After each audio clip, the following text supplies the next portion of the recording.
Hola, buen día, alumnos y alumnas. Nuevamente soy el licenciado profesor Néstor Córdoba, el responsable de la materia y quien está a cargo de uno de los teóricos de esta cursada. Hoy vamos a ver la unidad 2 en continuidad, digamos, con la unidad 1, con lo que hemos visto en la unidad 1 fundamentalmente, acerca de digamos, los sistemas complejos, de los entramados, de las redes, de interacción.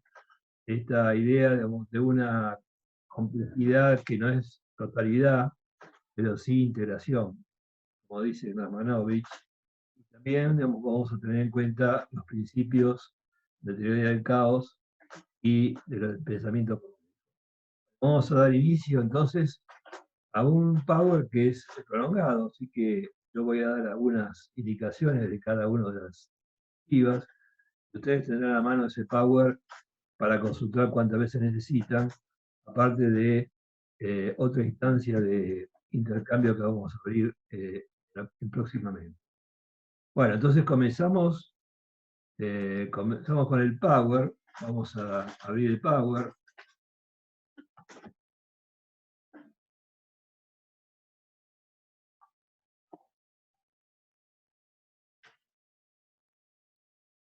Este Power es un recorrido conceptual que me parece muy importante y que es de referencia para todos los alumnos que están cursando la cátedra, porque ambos teóricos son de referencia tanto para la banda horaria, digamos, las bandas horarias que corresponden al teórico mío, como el de Mario Quinones. Bueno, entonces vamos a ir presentando la biografía de teóricos, ustedes la tienen en el cronograma.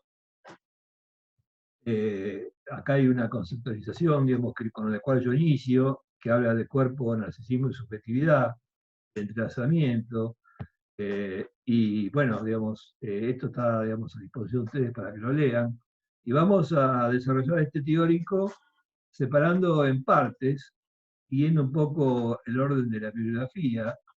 Entonces la parte 1 va a ser confluencia del bifascismo sexual en el entretiempo de la sexuación, un tema que me parece muy importante para pensar cómo se juega más adelante, en próximas clases, cómo se juega tanto la sexualidad infantil como la genitalidad, digamos, en los procesos del entretiempo. La parte 2 va a ser metamorfosis de la pubertad, un texto abundante de Freud en cuanto al pensar psicoanalítico de la adolescencia, si bien él en este texto no menciona el tema, la palabra adolescencia, sino que usa el término pubertad. En la parte 3 será el extravío sexual de la pubertad y neurosis de desarrollo. Es un texto que tiene su complejidad, pero que es fundamental para pensar cómo se organizan los procesos en el entretiempo, qué es qué es metapsicológicamente y psicoanalíticamente pensada esa crisis de la adolescencia, porque no debemos olvidar, o digamos, es algo que parece redundante, que esta es una materia, digamos, que es psicoanalítica, que sigue, digamos, digamos, ideas y teorías aportadas por los autores que desde Freud en adelante, digamos, han pensado la adolescencia desde el psicoanálisis. Entonces, extravío es un tema, digamos, que junto con el texto de Grassi, de Bíos, Bordes y de Bordes, da, digamos, la idea de las peripecias, las contingencias que tiene que seguir el yo, digamos, el sujeto, digamos, en este tiempo, digamos, posterior al trauma puberal, a ese trauma inevitable, digamos, que aunque imperceptible en muchos casos, es fundamental, digamos, como para la apertura, porque el trauma no es necesariamente el cierre y cristalización de la patología, sino la apertura a nuevos procesos.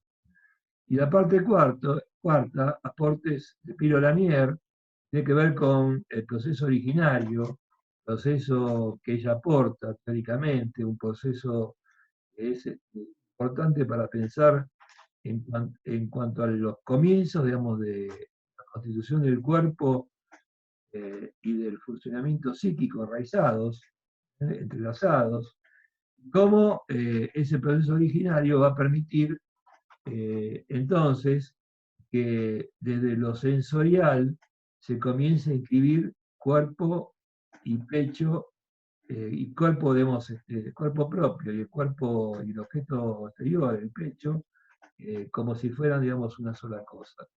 El cuerpo materno y el cuerpo psíquico del niño. Entonces, esto lo vamos a aclarar más adelante. Vamos a comenzar entonces con el desarrollo. La parte 1 de la unidad 2, diciendo algo digamos, que ya adelantado. Entonces, ese ensayo fue plantear la existencia de la sexualidad infantil. El gran descubrimiento para Freud es la sexualidad infantil. Que Freud no se da cuenta, digamos, no toma en cuenta, porque después deja un poco de lado. Hay otro gran descubrimiento de metamorfosis de la pubertad. Van a encontrar en el objeto sexual de la lactancia, es que Freud digamos, descubre ahí, digamos, plantea, después deja de lado, que la madre con su sexualidad inconsciente, con sus caricias, con sus cuidados, es quien despierta la pulsión sexual del hijo. Bueno, entonces, esa sexualidad infantil va a estar presente antes de la llegada de la sexualidad propia de la pubertad, que es la sexualidad genital. Entonces, esa cometida, los tiempos que plantea Freud, la sexualidad infantil y la sexualidad genital, tiene un nombre para él, y es el bifascismo de la sexualidad humana, la constitución de los tiempos de la sexualidad humana. Entonces, a eso yo lo he llamado en el artículo la confluencia del bifascismo sexual en el entretiempo de la sexuación. Es decir, que a partir, digamos, de la pubertad, en ese entretiempo confluyen la sexualidad infantil y la sexualidad genital. Dos sexualidades, quiero, digamos, sintetizar este slide en esto que voy a decir, dos sexualidades que confluyen, que se entrelazan, que digamos, predomina una sobre otra, pero que nunca se transforma una en otra, así que nunca terminan, digamos, de ser una. Es decir, que si bien, digamos, la vida genital puede ser el modo de goce predominante, digamos, en la sexualidad de un adulto, el autoerotismo siempre está presente, de distintas formas. Autoerotismo como práctica genital, autoerotismo en cuanto a ciertos goces orales, cópicos, o sea, ciertos goces de la mirada, auditivos, etcétera, anales. Y acá de este gráfico, trato, digamos, me pareció esta fotografía excelente para mostrarles entonces esa confluencia. La corriente que está turbia, digamos, fluye junto con la corriente más cristalina, implica que esa turbidez es la sexualidad infantil removida por la llegada, digamos, de la pubertad. Es decir, que esa sexualidad que durante la latencia parecía haber, digamos, encontrado cierto sosiego, cierto, digamos, tiempo de sublimación en parte, digamos, de la misma, es removida, su fondo es removido, y entonces afloran, digamos, de una manera intensa, los fantasmas y vivencias intensas de la sexualidad infantil, que van a tener que se actualizan a la luz de la pubertad, a la luz de la genitalidad, y van a tener que ser elaborados. Entonces tenemos, para sintetizar un primer tiempo, que es la sexualidad infantil, que surge, vamos a ver más adelante, pero a partir de la seducción materna. El segundo tiempo, la sexualidad genital, que surge a partir de la pubertad. Y entonces esa confluencia de ambas corrientes va a dar esto que escribí acá como sexualidad infantil, sexualidad genital con dos signos, mayor y menor. ¿Por qué? Porque hay sujetos en los cuales, como opera Freud, digamos, metamorfosis, ustedes lo van a leer, en los cuales va a haber un primado, un centrado genital. Es decir, que las pulsiones parciales, las zonas erógenas, se van a poner, digamos, al servicio de la nueva meta, que es el coito. Esto, digamos, es un ideal, pero en ciertos sujetos, las distintas formas de la sexualidad infantil, digamos, de la sexualidad polimorfa, autoerótica, digamos, que no tiene como meta el coito, o por lo menos el modo de encuentro, digamos, sexual, digamos, que genital, digamos, del coito, van a predominar por sobre la genitalidad. Entonces, por eso esos signos de mayor, menor. Es decir, que esa combinación, esa forma, digamos, del sujeto de encontrar, crear un modo, digamos, de encuentro sexual y de goce sexual, van a ser un aspecto, digamos, de lo que nosotros llamamos la asunción de la sexuación, la finalización del trabajo de sexuación. Un modo de goce relevante que en cada sujeto, y esto no hay que olvidarlo, está acompañado por un fantasma, por una fantasía predominante. Bueno, acá también traté de graficar esto, digamos, como el rojo, digamos, la flecha en rojo, que parte de la pubertad tiene que ver con la sexualidad genital, pero a la vez, esta sexualidad genital de arriba, un campo, que ven en azul, donde dice sujeto, un campo, digamos, que ya está ocupado por la sexualidad infantil. Es decir, que esto, digamos, es lo que hace, lo que atañe al sujeto humano, que su sexualidad, digamos, es prematurizada, yo lo llamo así, anticipada por el encuentro con la sexualidad inconsciente materna, los significantes que esa madre va a implantar en su hijo o en su hija. Entonces, con la llegada, digamos, de la sexualidad genital, se reactiva intensamente, por eso vimos esa corriente turbia, se reactiva y se remueve aquello que estaba como asentado en el fondo, que son los fantasmas de las vivencias sexuales intensas infantiles. Entonces la adolescencia es un momento, digamos, fundamental, decisivo, para elaborar eso infantil, digamos, que se reactiva, que junto con el embate pulsional genital va a dar lugar a lo traumático. Traumático que es apertura y no cierre.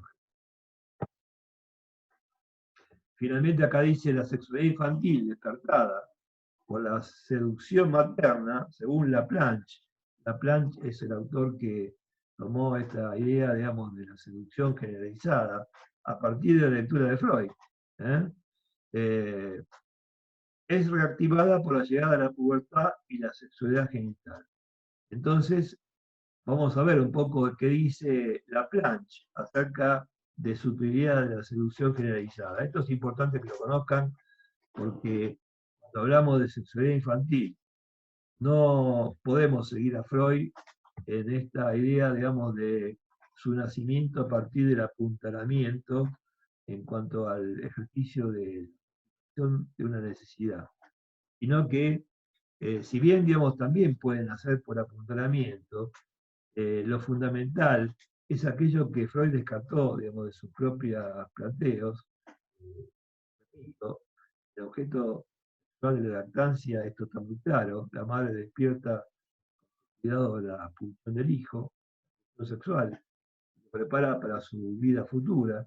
Entonces, la plancha toma, digamos, este tramo del objeto sexual de la lactancia de metamorfosis y junto con una antigua teoría de Freud de 1890, que es la teoría de la seducción, donde, digamos, podemos poner como ejemplo el caso Emma, Freud, digamos, va a desechar esa teoría de la seducción, pero Laplanche retoma todo eso y va a decir que hay una seducción generalizada que es estructurante. ¿Por qué generalizada? Porque tiene que ocurrir. Es la llama de vida que despierta, digamos, la sexualidad y el deseo del hijo y la hija. ¿eh? Entonces, ese niño, niña, investido, atravesado por los significantes sexuales y el deseo materno, va a despertar a la vida a través de esa excitación, digamos, del encuentro con la sexualidad materna. Y esa excitación va a tener que ser luego canalizada por la madre, atenuada, digamos, ramificada, y ahí se van generando justamente en ese recorrido, en ese, digamos, descartar la sexualidad a través de los cuidados maternos, se van a ir generando distintas zonas erógenas, se va a erogenizar el cuerpo, ¿eh? Y se va a constituir el cuerpo a partir de esos encuentros. Entonces la plancha va a decir que la madre despierta la sexualidad, activa la sexualidad del hijo desde su propia sexualidad inconsciente, desde su propio deseo inconsciente, y va a implantar lo que la plancha llama significantes enigmáticos. Son los significantes inconscientes maternos. ¿Y por qué lo llama enigmáticos? Porque en realidad son tan desconocidos, tan enigmáticos para la madre como para el niño. Pero ese implante de significantes enigmáticos va a dar lugar a la formación del inconsciente, a partir, digamos, de la represión. La teoría de la seducción generalizada abre un campo al estudio de la puesta en juego de la sexualidad infantil y las zonas erógenas en el niño a partir del encuentro con la sexualidad inconsciente materna. Acá yo traté de graficar cómo la madre va recorriendo, digamos, trazando una cartografía, el término cartografía, digamos, usado por Namanovich, idea de la complejidad, porque el cuerpo es todo sí erógeno, pero hay zonas que son privilegiadas, y esas zonas privilegiadas están interconectadas en red. Es decir, que la excitación de una zona erógena despierta, digamos, una excitación general. Esto es lo que puede explicar que en la vida sexual, digamos, de un sujeto, para una mujer, digamos, un beso puede, digamos, significar una excitación de tipo general, corporal, genital, etc. Vamos a la parte 2, que es Metamorfosis y la pubertad, el texto fundante de Freud, que van a leer también y van a trabajar en práctico. Entonces, yo lo que quería, digamos, adelantar acá es que este artículo de 1905, parte de 3 ensayos, en este artículo que Freud plantea y en 3 ensayos en general, es un descubrimiento fundamental, que la sexualidad tiene una función central en la constitución subjetiva. Freud no habla de subjetividad, pero sí, digamos, lo podemos decir nosotros ahora a posteriori, una lectura actualizada de Freud. Entonces Freud comienza este artículo, este ensayo, diciendo que con el advenimiento de la pubertad inician las transformaciones que llevan a la sexualidad infantil a su conformación normal definitiva. Entonces, lo que Freud va a decir más adelante, a continuación, es que se conoce el punto de partida, se conocen las metas a las cuales tiene que arribar ese desarrollo de la sexualidad. Lo que no se saben son las transiciones mediadoras, o sea, los procesos que llevan, digamos, de ese comienzo, digamos, que conducen por ese trayecto a la meta. Esas transiciones mediadoras son las que vamos a ir estudiando, son los procesos que vamos a ir estudiando a lo largo de esta cruzada. Bueno, acá yo no quiero detenerme, pero está claro, es la primera parte. Siempre digo a los alumnos y alumnas que esta primera parte, digamos, primer carilla y un poco más, digamos, define las metas a las cuales debe arribar, digamos, esta metamorfosis. Y acá en este otro cuadro, que tampoco pienso leerles, pero que sí, digamos, les anticipo que me parece que es anticipatorio de lo que vamos a ir desarrollando a lo largo de la cruzada, es conceptual. Vamos a ver, digamos, a la izquierda, en amarillo, digamos, cómo Freud plantea, digamos, las metas a alcanzar, las transformaciones que se van a dar, digamos, a lo largo de la metamorfosis de la pubertad. Y a la derecha, donde pongo adolescencias, justamente vamos a ver las transformaciones y los procesos que vamos a ir desarrollando en la materia. Así que es importante porque es una actualización de los planteos de Freud. Es decir, es una ampliación, digamos, a la luz, digamos, de la actualidad y de nuestro pensamiento psicoanalítico Adolescencia 2, digamos, una actualización del pensamiento freudiano. Fíjense que acá dice Freud en azul, en celeste, vemos con toda claridad el punto de partida y la meta final del curso de desarrollo que acabamos de describir, pero, dice Freud, las transiciones mediadoras nos resultan todavía oscuras en muchos aspectos. Tenemos que dejar suceder en ellas más de un enigma. Bueno, justamente esas transiciones mediadoras, nosotros las llamamos, se dan en un contexto, el entretiempo, y son los procesos que vamos a ir viendo que están justamente, digamos, enmarcados en la parte derecha, debajo del título Adolescencia 2. Entonces, hay un punto que es importante, que también probablemente vean en prácticos, pero quería resaltar, que es el hallazgo de objetos.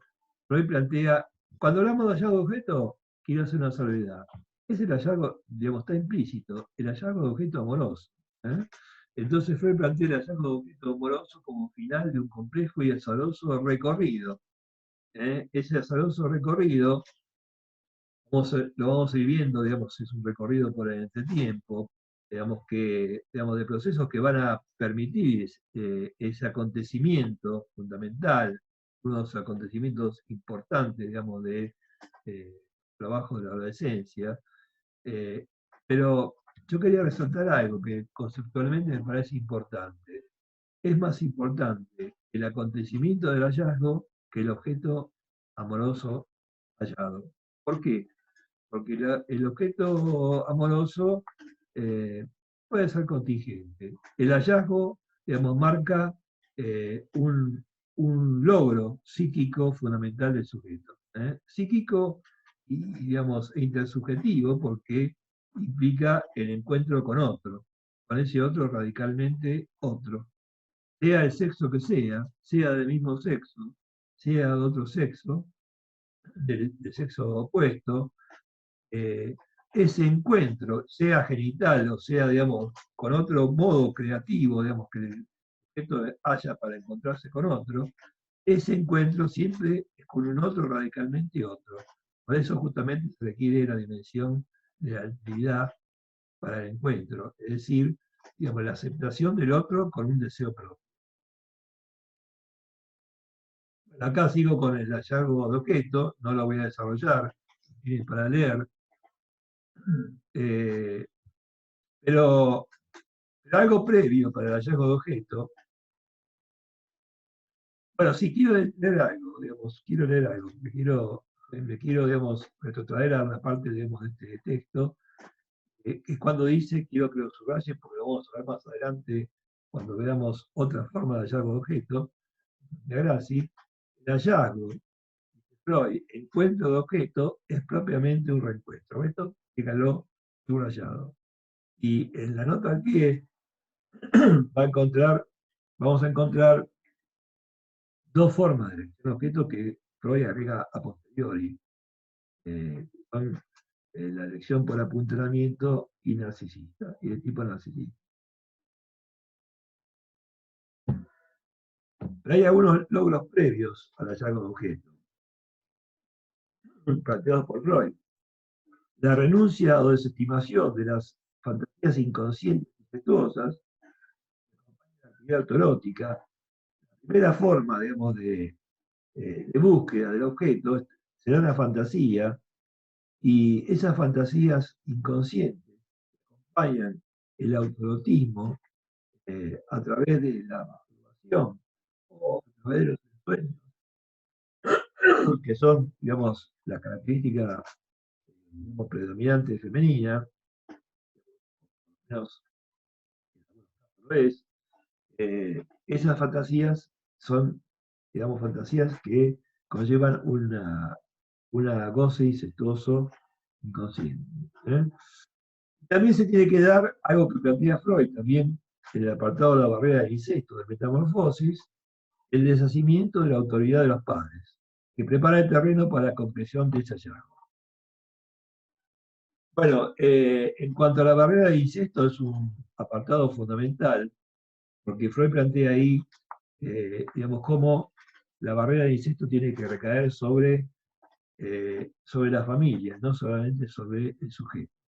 Estamos acostumbrados a pensar el complejo de Edipo desde el niño o la niña, desde el adolescente varón o mujer, y no desde los padres. Y el complejo de Edipo también en los padres es una reactivación de su propia vida amorosa y sexual infantil. Entonces, los padres no, dice Freud, no permiten de buen grado que desde su narcisismo, que sus hijos se desprendan de grupos familiares. Entonces, justamente por eso tiene que haber una renovación de la provisión de insectos que recaiga sobre la familia. Y bueno, acá está desarrollado este apartado, que no voy a, tenerme de leer ahora, sino que lo van a leer ustedes por su propia cuenta. Vamos a la parte 3, extravío sexual de la pubertad y neurosis y desarrollo, de epifanías y partidas, un texto de mi autoría. Y acá quiero destacar algo que es importante para pensar, porque han habido preguntas, que yo recorro los foros y han habido preguntas acerca de algunas cuestiones que se anticipan a esto que planteo ahora. Eh, ¿Por qué esa idealización y a la vez esa hostilidad del mundo adulto dirigida a los adolescentes? Por un lado, los adultos quieren ser adolescentes, quieren gozar, digamos, sin responsabilidades, como plantea Grassi, digamos, de forma, digamos, que no admite, digamos, ningún tipo de dar cuenta a otros, porque el adolescente, digamos, todavía no tiene, digamos, en sí, digamos, lo va construyendo ese sistema, digamos, de coordenadas éticas, pero, porque está también tomado por la pulsión. Pero fíjense que justamente, digamos, la hostilidad deviene de que si bien hay una idealización, la idealización siempre tiene un lado hostil. Por eso los ídolos a veces caen, digamos, estrepitosamente, ¿no es cierto? Entonces, eh, porque justamente, digamos, cada generación adolescente trae consigo, eh, digamos, despierta tres fantasmas en la sociedad adulta. Fantasma de la alteridad radical, la sexualidad, el extranjero y la muerte. La sexualidad porque, bueno, justamente, digamos, ese niño dorado, digamos, ese niño, digamos, del narcisismo familiar, parental, ahora es un ser sexuado, vigorosamente sexuado, digamos, inundado por la sexualidad, por la actividad sexual autoerótica o, digamos, también por encuentros amorosos con otros. Entonces, esa sexualidad genera resistencias. El extranjero, porque ese niño se transforma en alguien totalmente desconocido, para sí y para sus padres. El niño, digamos, sigue, digamos, su devenir adolescente, transformándose en un extranjero de sí mismo, y los padres lo ven como un sujeto, digamos, que es desconocido, no es ese niño dorado, digamos, de los tiempos jóvenes. Justamente la muerte, agita la teoría radical de la muerte, porque, digamos, genera un corrimiento generacional. Ya esos padres no son tan jóvenes, hay una nueva generación que asoma, y entonces, digamos, el fantasma de la vejez y la muerte, digamos, se agita en la vida familiar.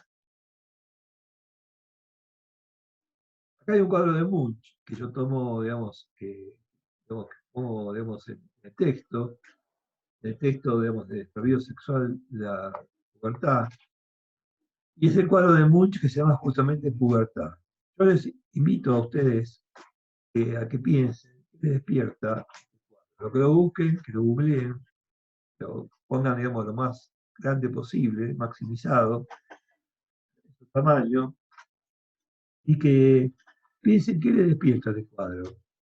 Este cuadro es un cuadro, digamos, para mi gusto genial. Es un cuadro, digamos, que obviamente, digamos, un cuadro de maestro como Munch. Eh, pero fíjense que hay ciertas cuestiones que resultan enigmáticas. Digamos, la posición de esta Uber, la posición de los brazos, la nudez, la simetría entre digamos, de la cintura para abajo con respecto a la parte, digamos, superior, la mirada, la sombra. Bueno, invitaría a que jueguen con esto, qué les despierta, qué, digamos, asociaciones, qué, digamos, afirmaciones, qué ideas les despierta este cuadro. Entonces, el cuadro de Munch representa, digamos, lo planteo en el texto, el momento dramático de despertar de los sueños de infancia. Despertar ante el llamado de la pubertad, que arroja al niño fuera de sí, fuera del territorio y tiempo de infancia.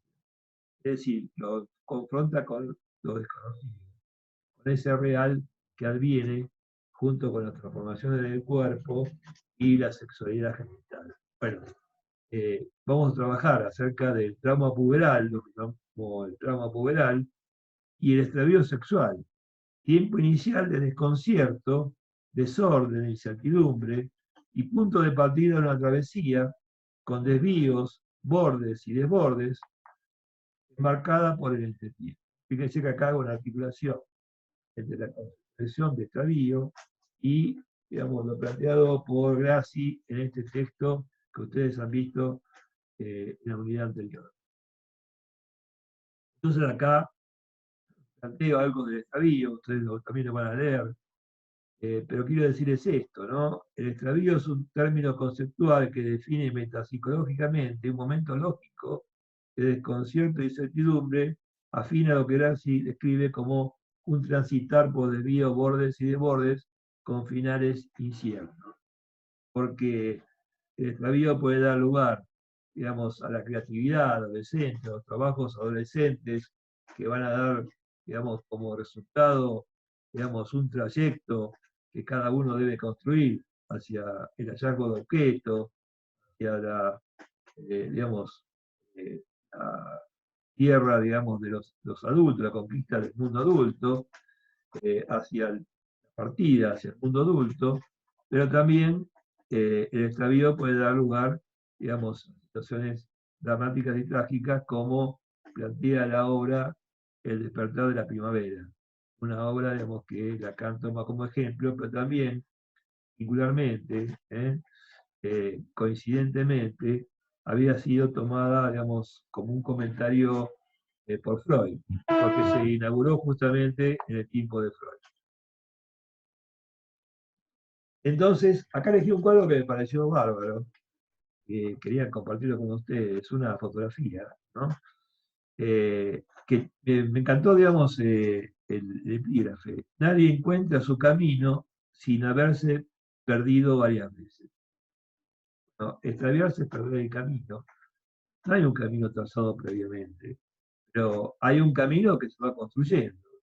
Eh, lo que se pierde en realidad no es el camino que está trazado evolutivamente y que tiene que seguir cada sujeto como si fuera una ley, digamos, etapa por etapa. Lo que se pierde es el camino trazado por los padres al niño, digamos, de la infancia. El niño infantil, digamos, el niño sí tiene que, o la niña tiene que, digamos, en algún punto ubicarse, digamos, de acuerdo a las coordenadas que le fijan sus padres. La adolescencia justamente es una pérdida de coordenadas. Por eso justamente, digamos, a partir de la adolescencia, cada uno construye su camino. Si bien hay ciertos trazos, ciertos balizamientos que, digamos, que impone la sociedad, impone lo familiar, esta frase me parece excelente. Entonces, la idea es ir del trauma puberal y extravío a la creación, a la creatividad. No voy a leer tampoco esta parte, digamos, para ustedes poder, digamos, leer tranquilamente, digamos, con el power que van a tener a disposición. Pero sí me parece que es fundamental pensar que el extravío da lugar a una experiencia de confrontación con la falta. ¿Con la falta de qué? ¿De qué? La falta no es solamente la falta, digamos, en cuanto a la completud, digamos, de ambos sexos, ¿no? No es la incompletud, digamos, en ese sentido sexual. La falta de respuesta. La falta es, digamos, no tener significantes a disposición para poder dar cuenta, digamos, de preguntas fundamentales como quién soy, cuál es el sentido de mi vida, cuál es el deseo que me dio origen, qué soy, en el sentido de cuál es mi orientación sexual, digamos, dudas que a veces asaltan a los adolescentes y a las adolescentes, una búsqueda que va a ir dándose exploratoria, a través de ensayos, experiencias, digamos, que va a dar lugar a una construcción. Bueno, seguimos con la próxima diapositiva del extravío de la creación, y acá van a ver algo que tiene que ver con un tema que vamos a ir viendo más adelante, en la próxima unidad, pero que voy anticipando, que es el trabajo de representación que se requiere para que justamente, digamos, vaya habiendo una mediación y una representación de aquello que es irrepresentable. Es decir, el sujeto, digamos, se aleja del abismo en la medida, digamos, del abismo y de la tentación, digamos, de volver a esa mítica unidad perdida, digamos, a ese goce, digamos, innombrable, digamos, del cual parte, digamos, tópicamente, digamos, de volver al cero, digamos, de la pulsión de muerte, pero va, digamos, haciendo un camino a través de la construcción, digamos, de escenas, dice Butón, son representaciones, representaciones que van, digamos, permitiendo una elaboración. Es decir, que el trabajo del psiquismo fundamentalmente es representar. ¿Y representar qué significa? Digamos, tratar de dar cuenta de aquello, digamos, que, digamos, con lo cual nos encontramos desde el nacimiento y que no tiene representación y por lo tanto, digamos, no tiene mediación. Bueno, entonces, y por lo tanto también es traumático. Por eso partimos del trauma, porque el trauma es no solamente exceso de excitación, sino ausencia de representación. Bueno, entonces finalizamos esta parte con esta frase que dice: así la creatividad y las experiencias amorosas son posibles cuando cede la furia incestuosa y parricida de las primeras escenas puberales. O sea, se pasa digamos, del ímpetu incestuoso, inconsciente, digamos, que digamos, atraviesa todo varón y mujer, digamos, ahora que dispone de la genitalidad y la posibilidad de cometer el incesto, digamos, siempre digamos, de la fantasía inconsciente, a un alejamiento, y entonces, digamos, a un ceder de esa, digamos, tendencia incestuosa. Y entonces eso va alejando, va permitiendo, digamos, al sujeto y va permitiendo una renuncia se va a dar a través de la resolución adolescente del complejo de Edipo. Hablo del florecimiento de la neurosis saludable del desarrollo, algo que planteó ya, perdón, sí, Gracie también lo plantea, pero lo planteó Nacio, y ustedes lo han visto ya un poco a partir de Nacio. Yo le agrego algo a esta neurosis saludable de desarrollo,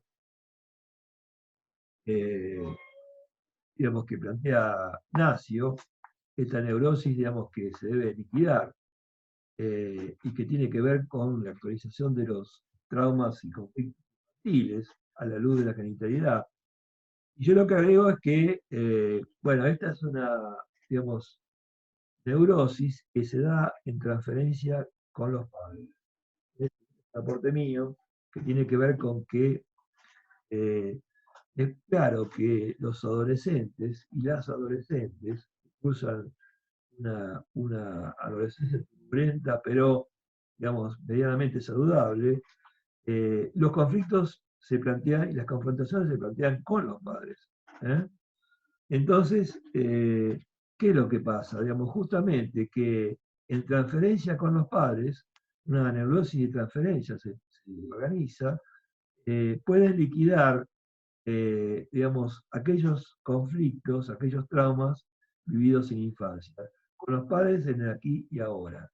Por eso es tan importante que esa revuelta, esa, digamos, revolución edípica y neurótica, digamos, que todo adolescente tiene que atravesar para, digamos, resolver sus conflictos infantiles y ese nuevo empuje a la situación, digamos, de la vida amorosa, se resuelvan y esos, digamos, excesos que los padres han cometido, digamos, inevitablemente, digamos, en la infancia, digamos, sean, digamos, resueltos saludablemente a partir de esta, digamos, tránsito de la neurosis, y los padres puedan ubicarse en una posición saludable, de no sentirse excesivamente afectados, de no responder de manera violenta, de no obstaculizar el desarrollo de esta neurosis. Bueno, acá, digamos, en cuanto a la superación, entonces, de este extravío, bueno, digamos, no voy a desarrollar mucho, eh, pero digamos que librarse de la neurosis y deshacerse de sus padres requiere del adolescente un largo proceso hasta asumir su paradojal condición de sujeto doblemente determinado. Determinado en tanto causado y marcado por su cuerpo, historia infantil y familiar, por las generaciones precedentes, por la cultura de su época, por todo eso está determinado, pero también el significante determinado, digamos, abarca otros sentidos. Por ejemplo, estar decidido, determinado a.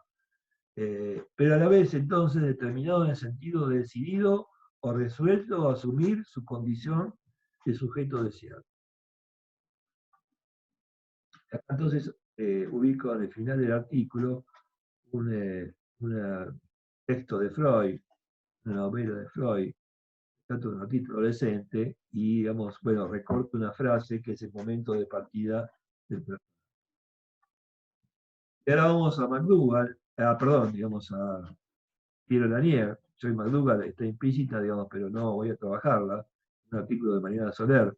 Pero vamos a Piero Lanier, con su aporte de lo originario. Voy a ser muy breve porque estamos ya escasos de tiempo.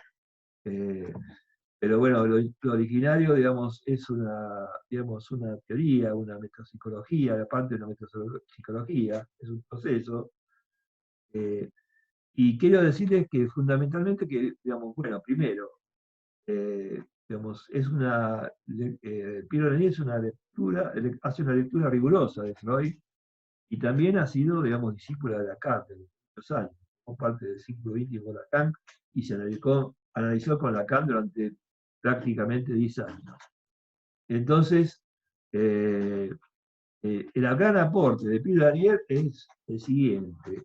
Ella piensa, digamos, desde una perspectiva metapsicológica, a partir de su clínica, que hay un proceso que antecede lógicamente, no digo solamente cronológicamente, también lógicamente, porque tiene que estar para que se den los otros dos, que antecede a los procesos planteados por Freud, primario y secundario.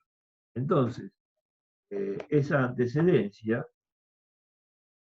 es fundamental para pensar cómo se constituye, digamos, las primeras inscripciones de cuerpo y psique enlazados, enraizados, porque cuerpo y psique conforman, digamos, un entrelazamiento, digamos, porque todo cuerpo es cuerpo psíquico, todo cuerpo es cuerpo sexual, cuerpo erógeno. Nunca podemos pensar el cuerpo como un organismo, como un soma, ¿no? Como un cuerpo psíquico. ¿eh?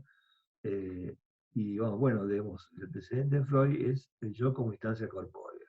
Bueno, voy a dejar acá porque estamos ya en el tiempo. Ustedes tienen para leer los aportes, digamos, que hace Piero Lanier y que yo desarrollo en estos slides que siguen. Pero bueno, justamente, digamos, vamos a abrir, digamos, ciertas instancias para que ustedes puedan dialogar con nosotros, que docentes que damos teóricos, y entonces las invito a que lean este Power, a que lean los textos, por supuesto, digamos, a la luz de las ciertas líneas que trazan este Power, líneas conceptuales, y, y realmente, bueno, otra vez es un gusto, si bien no lo puedo ver, vamos a ver de qué manera nos podemos encontrar en algún momento, prontamente, es un gusto realmente estar trabajando para realizar, para construir juntos este puente. Este puente entre un tiempo cercano, pero ya hay historia, que es tiempo de clases presenciales, tiempo anterior al aislamiento por esta crisis sanitaria, y un tiempo futuro digamos que un horizonte que tenemos que poder trazar, un horizonte donde podamos reencontrarnos y estar, digamos, en esa polifonía de sensaciones, esa, digamos, pluralidad de sensaciones que lo virtual, por supuesto, no brinda.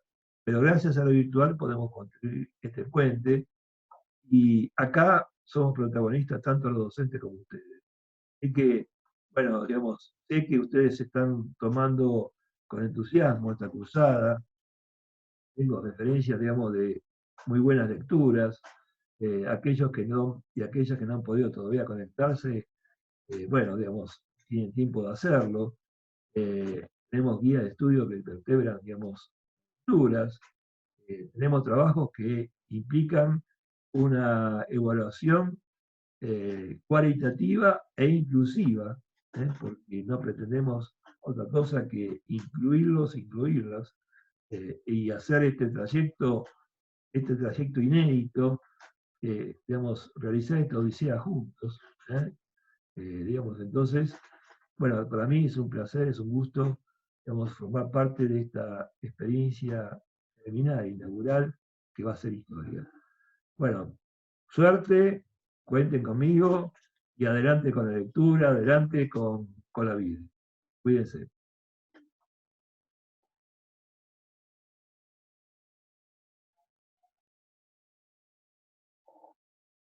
Bueno, chao. Nuevamente los saludo y las saludo porque imaginariamente estoy cerca de ustedes y esto es fundamental.